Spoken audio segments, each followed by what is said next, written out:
దేవుని నామమునకు మహిమ కలుగును గాక. ప్రభునందు ప్రియులరా, మన ప్రభు రక్షకుడునైన క్రీస్తు యేసు పరిశుద్ధ నామంలో మీ అందరికీ శుభములు. ఏ దినం కోసం ఎదురు చూసామో ఆ రోజు రానే వచ్చింది. గుడ్ బై 2025, వెల్కమ్ 2026 కదా. 25వ సంవత్సరం మన జీవితం నుంచి వెళ్ళిపోతుంది. 31వ తేదీ డిసెంబర్ మాసము 2025. రేపటి నుంచి జనవరి 1వ తేదీ 2026 సంవత్సరాలు జరుగుతుండగా ఆయన కార్యము నూతనపరచుము. దేవుడు నిన్ను ప్రేమిస్తున్నాడని, ఆయన నీ పట్ల శ్రద్ధ కలిగి ఉన్నాడని, ఆయనకు రహస్యమైనది మరుగైనది ఏదీ లేదని తెలిసినా కూడా ఆ విశ్వాసమును కాపాడుకోలేక కళ్ళ ముందు జరుగుతుందే సత్యము అని నమ్మే మనబోటోళ్ళకి ఈ సంవత్సరము, ఈ రోజు చివరి రోజు దేవుడు నీకు ఇస్తున్న వాక్యము. మరి ఈ 2025 నిన్ను లెక్క అడిగితే ఏం చేశావు అంటే, నేను నీకు ధైర్యంగా చెప్పగలను, ఈ వాక్యము నా జీవితంలో నెరవేరింది అని. తమ దేశములో రెట్టింపు భాగమునకు వారు కర్తలు అగుదురు. వారు తమ దేశములో రెట్టింపు భాగమునకు కర్తలు అగుదురు. యెషయా గ్రంథము 61వ అధ్యాయము 7వ వచనం. కనుక ఈ రెట్టింపు భాగము, డబల్ పోర్షన్ ఆఫ్ బ్లెస్సింగ్స్, రెండంతల ఆశీర్వాదం, రెండంతల ఆత్మ, ఇడంతల ఆత్మ. నేను దర్శనం చూశాను, 4 అంతలుగా నేను నిన్ను ఆశీర్వదించబోతున్నాను. నేను దర్శనం చూశాను, నీ ఎదుట ద్వారములు తెరిచి ఉంచి ఉన్నాను. నీవు ఏ మార్గంలో వెళ్ళాలి అనుకుంటావో ఆ మార్గంలో వెళ్ళు. నేను దర్శనం చూసి ఉన్నాను, దేనిని ఆశించుకో, సమస్తము విడిచిపెట్టు. నేను దర్శనం చూసి ఉన్నాను, ప్రతి నిర్ణయము, ప్రతి అడుగు, ప్రతి ఒక్క మాట చాలా జాగ్రత్తగా వేశాను. నా చుట్టూ ఉన్న వాళ్ళు ప్రతి మాటని వాళ్ళు పట్టుకున్నారు. చాలా బాధ అనిపించింది. వాళ్ళు నా మాటలు పట్టుకున్నారు కానీ నా హృదయాన్ని కాదు. ఏ రోజునైతే నీ మాటలు అపార్థమునకు తిప్పేస్తున్న ఈ లోకము నీ హృదయాన్ని కూడా ఆలోచించండి. ఏ రోజునైతే రండి నేర్చుకుందాము. యెషయా గ్రంథము 61వ అధ్యాయము 7వ వచనం పూర్తి వచనము. మీ అవమానమునకు ప్రతిగా రెట్టింపు ఘనత. మొట్టమొదటి పాయింట్, అవమానమునకు ప్రతిగా రెట్టింపు ఘనత. కానీ అవమానము అంటే మానము అంటే గుణం. అవమానింపబడుట నీ గుణాన్ని వాళ్ళు హేళన చేయుట. అనుమానము నీ గుణాన్ని వాళ్ళు సందేహపడుట. ఇవి రెండు జీవితాన్ని నాశనం చేసేస్తాయి. అనుమానంతో ఉన్న వాడికి ఎప్పుడూ స్నేహం చేయలేము. అవమానించబడిన వాడిని ఏ రోజు కూడా సరిచేయలేము. కానీ అది మన హృదయ లోతుల్లో మనకి మాత్రమే తెలుసు దేవుడిచ్చిన దర్శనము. కానీ చాలా విపరీతంగా ఉంటుంది దేవుని యొక్క మార్గము. చాలా కఠినముగా ఉంటుంది, చాలా ఇరుకుగా ఉంటుంది, చాలా మరి వెల చెల్లించకుండా ఎలా కుదురుతుంది? ఆయన దేవుడు. ఈరోజు కనీసం ఆ అంటే ఊ తెలియని వాళ్ళు స్టేటస్ పెట్టేస్తున్నారు. నిజంగా దేవుడు వారి కోసం ఏం చేశాడో వీళ్ళకి ఏమన్నా తెలుసా అని ఆశపడినప్పుడు వాళ్ళకి తెలీదు, వాళ్ళు ఆకర్షింపబడుతున్నారు. అయితే ఈరోజు నీవు ఆకర్షింపబడుతున్నావా? కొంతకాలమే. అయితే దేవుడు నిన్ను తన ప్రేమతో ఆకర్షిస్తున్నాడా? ఎంతకాలమైనా, ఉన్నంతకాలం కాదు, శాశ్వత కాలం. అటువంటి ఆశీర్వాదం ఒకటి, అవమానములకు ప్రతిగా రెట్టింపు ఘనత, నిందకు ప్రతిగా పొందిన భాగము అనుసరించి సంతోషించు. అంటే నిందకు ప్రతిగా నీకు సంతోషము. కనుక తమ దేశములో రెట్టింపు భాగమునకు కర్తలు, నిత్య ఆనందము వారికి కలుగును. ఈ యెషయా గ్రంథము 61వ అధ్యాయము ఎలా ప్రారంభించబడుతుంది? ప్రభువు యెహోవా ఆత్మ నా మీదకి వచ్చి ఉన్నది. That is called anointing. The spirit of God is on me. దేవుని యొక్క ఆత్మ నా మీద ఉన్నది, దీనులకు సువార్తమానం ప్రకటించుటకు. దేవుడు తన ఆత్మని ఎందుకు ఇస్తాడు? సువార్తమానం ప్రకటించుటకు. 2, యెహోవా నన్ను అభిషేకించెను, నలిగిన హృదయము గల వారిని దృఢపరచుటకు, చెరలోనున్న వారికి విడుదల, బంధించబడిన వారికి విముక్తి ప్రకటించుటకు. కనుక యెహోవా హితవత్సరమును, మన దేవుని ప్రతిదండన దినమును ప్రకటించుటకు, దుఃఖాక్రాంతులందరినీ ఓదార్చుటకు, సియోనులో దుఃఖించు వారికి ఉల్లాస వస్త్రం. కరెక్టే కదా. ఒక్కసారి ఇటు పక్కన మనం చూస్తే దేవుడు నిన్ను ప్రేమిస్తున్నాడు. హితుడు, స్నేహితుడు, సన్నిహితుడు అని చెప్పాలి అంటే దేవుడు ప్రతిదండన కాదు, న్యాయము తీర్చే సమయం వస్తుందని, ఆ న్యాయము తీర్చే సమయమున ఆయన దుఃఖాక్రాంతులని ఓదార్చుటకు, అంటే మొట్టమొదట నీవు దుఃఖముతో నింపబడాలి, అప్పుడు ఓదార్చుటకు, ఆదరించుటకు నీకు ధైర్యం కలుగుతుంది. 2, సియోనులో దుఃఖించు వారికి ఉల్లాస వస్త్రములు, అంటే దుఃఖపూరితమైన ఆత్మకు ప్రతిగా ఉల్లాసపూరితమైన ఆత్మ. అదే విధంగా బూడిదకు ప్రతిగా, అంటే నీవు బూడిదలో కూర్చోవాలి, అప్పుడు ఏమంటున్నాడు, భూదండను దేవుడు నీకు ఇస్తాడు. మళ్ళా దుఃఖమునకు ప్రతిగా ఆనంద తైలం. కానీ ఇక్కడ దుఃఖము అని రాయబడిన ప్రతి చోట ఇంగ్లీష్ లో వేరే విధంగా ఉంటుంది, గ్రీక్ లో వేరే విధంగా ఉంటుంది, హెబ్రోలో వేరే విధంగా ఉంటుంది, కనుక అవి డిఫరెంట్ వర్డ్స్. కనుక ఆనంద తైలము, భారభరితమైన ఆత్మకు ప్రతిగా స్తుతి వస్త్రమును వారికి ఇచ్చుటకు ఆయన నన్ను పంపి ఉన్నాడు, కనుక యెహోవా తన్ను మహిమపరుచుకున్నట్లు నీతి అను మస్తకి వృక్షములని యెహోవా నాటిన చెట్లని పేరు పెట్టబడు. ఇంత వాక్యము మనము నేర్చుకునే ముందు ఇక్కడ new international version, Isaiah chapter 61 verses 7, instead of your shame you will receive a double portion. చూసారు, డబుల్ పోర్షన్, రెండంతలు దేవుడు నీకు ఇవ్వబోతున్నాడు. Instead of disgrace you will rejoice in your inheritance. ఆయన నీకు స్వాస్థ్యముగా, ఆయనే తానే నీకు తోడుగా ఇవ్వబోతున్నాడు, ఐశ్వర్యాన్ని ఇవ్వబోతున్నాడు.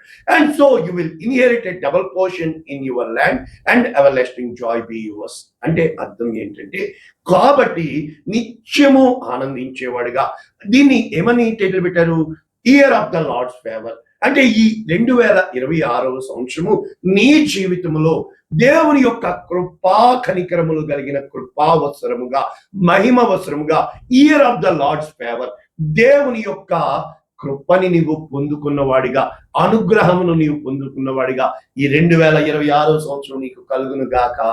కాబట్టి ఒకసారి ఇంగ్లీష్ లో చెప్తారు, the spirit of the sovereign Lord is on me.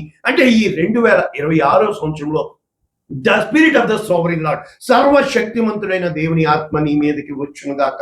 Because the Lord has anointed me, అంటే దేవుడు నిన్ను అభిషేకించుకున్నాడు కనుక, to proclaim the good news to the poor, ఆ దీనులైన వారికి శుభవర్తమానము ప్రకటించుటకు.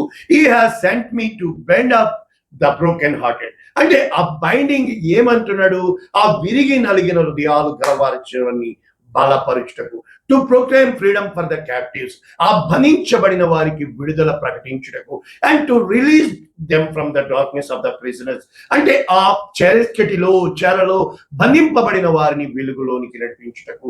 కనుక దేని విషయంలో, to proclaim the year of the Lord's favour, దేవుని యొక్క మహామహిమ ఆ సంవత్సరముగా దేవుడు నిన్ను నన్ను, and the day of vengeance of our God to comfort all who మౌన్, అంటే ఆయన ప్రతిదండన చేయబోతున్నాడు ఆయన కొరకు దుఃఖించిన వారికి. కనుక and to provide for those అంటే ఏమన్నాడు, whoever grieves in Zion to bestow on them a crown of beauty. చూసారా, క్రౌన్ ఆఫ్ బ్యూటీ, ఆ అతిశయ సుందరమైన కిరీటమును ఆ యొక్క ఎవరైతే గ్రీవ్ అంటే రోధిస్తున్నారో, instead of ashes the oil of joy, బూడిదకు ప్రతిగా ఆనందమును, ఇన్స్టెడ్ ఆఫ్ మౌనింగ్ అంటే విలాపమునకు ప్రతిగా ఏ గార్మెంట్ ఆఫ్ ప్రైజ్, స్తుతి వస్త్రమును, instead of a spirit of despair అంటే నిరాశతో నిస్పృహతో కృంగి ఉన్న ఆత్మకు ప్రతిగా ఏమిస్తానంటున్నాడు, స్తుతి వస్త్రము. కాబట్టి they will be called the works of righteousness and a planting of the lord for the display of his Splendor. అంటే దేవుని యొక్క గుణగణములను ప్రకటించు వారిగా, దేవుని యొక్క సువార్తను ప్రకటించు వారిగా, పాడైపోయిన స్థలములను బాగు. ఇదే సేమ్ యెషయా 49:8 కదా, మన సంఘ దర్శనము కదా.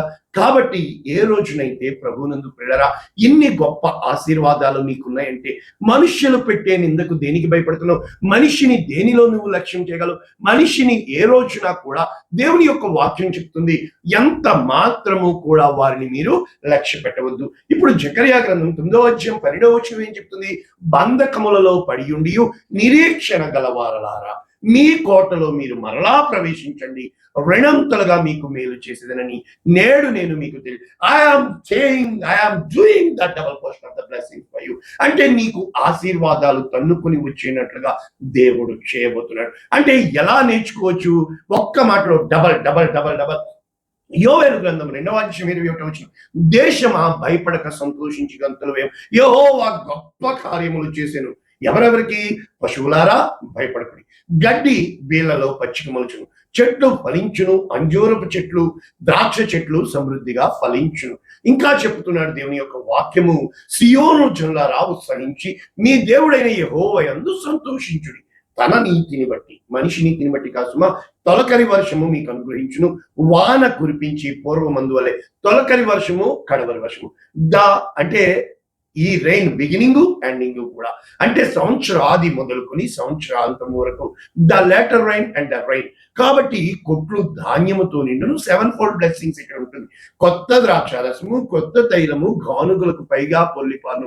అంటే గిన్నె నిండి పొంగి పొల్లి అభిషేకము దేవుడు 2026లో నీ జీవితంలో చేయనుగాక. మీరు కడుపారా తిని ద లైఫ్ ఆఫ్ సాటిస్ఫాక్షన్, మీ కొరకు వింత కార్యములను జరిగించిన యెహోవా నామమును స్తుతించినట్లు ద ఇయర్ ఆఫ్ ప్రైజ్. ఆయన ఇప్పుడు చెప్తున్నాడు, పంపిన మిడతలు, గొంగలి పురుగులు, పసరు పురుగులు, చీడ పురుగులు సంవత్సరముల పంటను మీకు మరలా ఇస్తాను, ఇక నా జనులు ఎన్నడూ సిగ్గునందరు. కనుక ఇప్పటి వరకు డబల్ పోర్షన్ నేను మీకు రెండంతలుగా ఇస్తాను అని దేవుని యొక్క వాక్యం సెలవిస్తుంది. ఇంకా ఇర్మియా గ్రంథం ఏమంటున్నాడు? 31వ అధ్యాయం 12వ వచనం, వారు వచ్చి తిరిగి తీసుకొని వచ్చి సియోను కొండ మీద ఉత్సాహధ్వని చేతురు, యెహోవా చేయు ఉపకారములను బట్టి, గోధుమలు బట్టి, ద్రాక్షారసమును బట్టి, తైలమును బట్టి, గొర్రెలకు పశువులకు పుట్టు పిల్లలను బట్టి సమూహములుగా వచ్చెదరు. కనుక వారు ఇక ఎన్నటికీ కృషింపక నీళ్లు పారు తోట వలె. ఎప్పుడు అంటే అతడు నీటి కాలువల యోరను నాటబడినదే, ఆకు వాడక తన కాలమందు ఫలమిచ్చు చెట్టు వలె ఉండును. కనుక వారి దుఃఖమునకు ప్రతిగా సంతోషమిచ్చి వారిని ఆనందపరిచేదను, విచారము కొట్టివేసి ఆనందము కలుగుచేతును. కనుక కన్యకలు, యవ్వనులు, వృద్ధులు కూడి నాట్యమందు సంతోషించెదరు. దేవుడు ఇంత గొప్ప కార్యాలు, అంటే క్రొవ్వుతో నా యాజకులను సంతోషపరిచెదను, నా జనులు నా ఉపకారములను తెలుసుకుని సంతోషించెదరు. ఎప్పుడైతే దేవుడు మంచివాడని, సమస్తము మేలు కొరకు జరుగుతున్నాయని నీవు నేను గమనించి దేవుణ్ణి లక్ష్య పెట్టినప్పుడు, ఇక్కడ దేవుని యొక్క వాక్యం సెలవిస్తుంది. యెషయా గ్రంథము 60వ అధ్యాయము 14వ వచనం మనం చూస్తే, మొదటి వచనం, లెమ్ము తేజరిల్లము, నీకు వెలుగు వచ్చినది, యెహోవా మహిమ నీ మీద ప్రకాశించుచున్నది కనుక నిన్ను బాధించిన వారి సంతానము నీ ఎదుటికి వచ్చి సాగిలపడతారు, నిన్ను తృణీకరించిన వారు వచ్చి నీ పాదముల మీద పడతారు. యెహోవా పట్టణమని, ఇశ్రాయేలు పరిశుద్ధ సియోను పట్టణమని నీకు పేరు పెడతారు. చూసారా, ఎన్నాళ్ళు నిన్ను వాళ్ళు అబ్బా ఎలాగ ఉంటాయి అని అంటే, కానీ ఇవి అన్నీ కలగాలని ఆశపడితే మరి ఈ మార్గం గుండా రావాలిగా. ఇరుకు మార్గం గుండా, కఠిన మార్గం గుండా, శ్రమల మార్గం గుండా, నిరీక్షణకు ఆధారంగా నీ విశ్వాసమును నీవు దృఢపరుచుకుంటూ, ఒకటి నీవు విసర్జింపబడుతున్న బట్టి, ద్వేషింపబడుతున్న బట్టి ఎవ్వడూ నీ దగ్గరికి రాలేదు కదా, అయితే నేను నిన్ను శాశ్వతమైన శోభాతిశయమానంగా, బహుతరములకు సంతోష కారణముగా నేను నిన్ను చేయబోతున్నాను. కనుక నేనే నీ రక్షకుడనని, నేనే బహు పరాక్రమము గల యాకోబు దేవుడనని, నీ విమోచకుడనని నీకు తెలియబడినట్లు. కనుక దేవుడు గొప్ప కార్యాలు ఇక్కడ మళ్ళా ఎన్ని వాగ్దానాలు. The year of the Lord's favour, ఇత్తడికి ప్రతిగా బంగారం, ఇనుమునకు ప్రతిగా వెండి, కర్రకు ప్రతిగా ఇత్తడి, రాళ్లకు ప్రతిగా ఇనుము. కాబట్టి సమాధానమును నీకు అధికారులుగా, నీతిని నీకు విచారణకర్తలుగా నియమించుచున్నాను. కనుక నీ దుఃఖ దినములు సమాప్తములైనవి. ఏ రోజునైతే ప్రభునందు నేను కంఠస్థం పెట్టి నా జీవితంలో రుచి చూచి అనుభవపూర్వకంగా 10 సంవత్సరాలు ఆయన తన గర్భంలో పెట్టుకుని 4 సంవత్సరాలు ఎలా నడిపించాడో, 3 సంవత్సరాలు పైన కింద అయిపోయి గత 25వ సంవత్సరం అంతా అనుక్షణము దేవుడు నాకు మాట్లాడుతూ, ఇప్పుడు ఇక్కడికి వెళ్ళి తనకి స్థలము దొరకదు, అక్కడ ఎక్కడ కూర్చోబెట్టానో అక్కడికే నేను వెలుగును తీసుకురాబోతున్నానని చెప్పి ఈ విధంగా నేను నడిచి వచ్చి మీకు చెప్పుతున్న ఈ మార్గం ఏంటంటే, తాను మీకు విధించిన శిక్ష కొట్టివేసి, శిక్ష కాదండి, it's not a punishment, it's a disciplineship. దేవుడు నిన్ను క్రమపరుస్తాడు, సక్రమమైన మార్గంలో నడిచేటట్లుగా ఆయన నిన్ను పుటము వేస్తాడు, ఆయన నిన్ను రూపుదిద్దుతాడు, ఆయన నిన్ను తయారు చేస్తాడు. అది క్షేమకరము కోసమే కానీ, లాభకరము కోసమే కానీ, ప్రయోజనం ఒకటకే కానీ ఎన్నడూ తోకగా చేయడానికి కాదు. కనుక నీ శత్రువులను ఆయన వెలగొట్టి ఉన్నాడు, ఇశ్రాయేలు రాజైన యెహోవా నీ మధ్య ఉన్నాడు, ఇక మీదట నీకు అపాయము సంభవించదు. కనుక ఏమంటున్నాడు ఇక్కడ మనం చూసినప్పుడు స్పష్టముగా, సియోను నివాసులారా ఉత్సాహధ్వని చేయండి, ఇశ్రాయేలులారా జయధ్వని చేయండి, యెరూషలేము నివాసులారా పూర్ణ హృదయంతో సంతోషించి గంతులు వేడి. ఆ దినమున మీరంట ఇక భయపడవద్దు, ధైర్యం తెచ్చుకో, నీ దేవుడని యెహోవా నీ మధ్య ఉన్నాడు. ఒకటి, ఆయన శక్తిమంతుడు, ఆయన మిమ్మల్ని రక్షిస్తాడు, బహు ఆనందంతో మీ అందు సంతోషిస్తాడు. కనుక మీ అందున్న ప్రేమను బట్టి శాంతము వహించి మీ అందరి సంతోషము చేత ఆయన హర్షించెదడు. కాబట్టి ఇప్పుడు చెప్తున్నాడు, నిన్ను హింస పెట్టు వారిని అందరినీ నేను శిక్షిస్తాను, కుంటుచూ నడుచు వారిని నేను రక్షిస్తాను, చెదరగొట్టబడిన వారిని సమకూర్చుతాను. ఏ దేశంలో మీరు అవమానం నొందిరో అక్కడనెల్లా నేను మీకు ఖ్యాతి, మంచి పేరు, కనుక భూమి మీద ఉన్న వారందరికీ మీ మీద దయ పుట్టిస్తాను. జనములు యెహోవావి.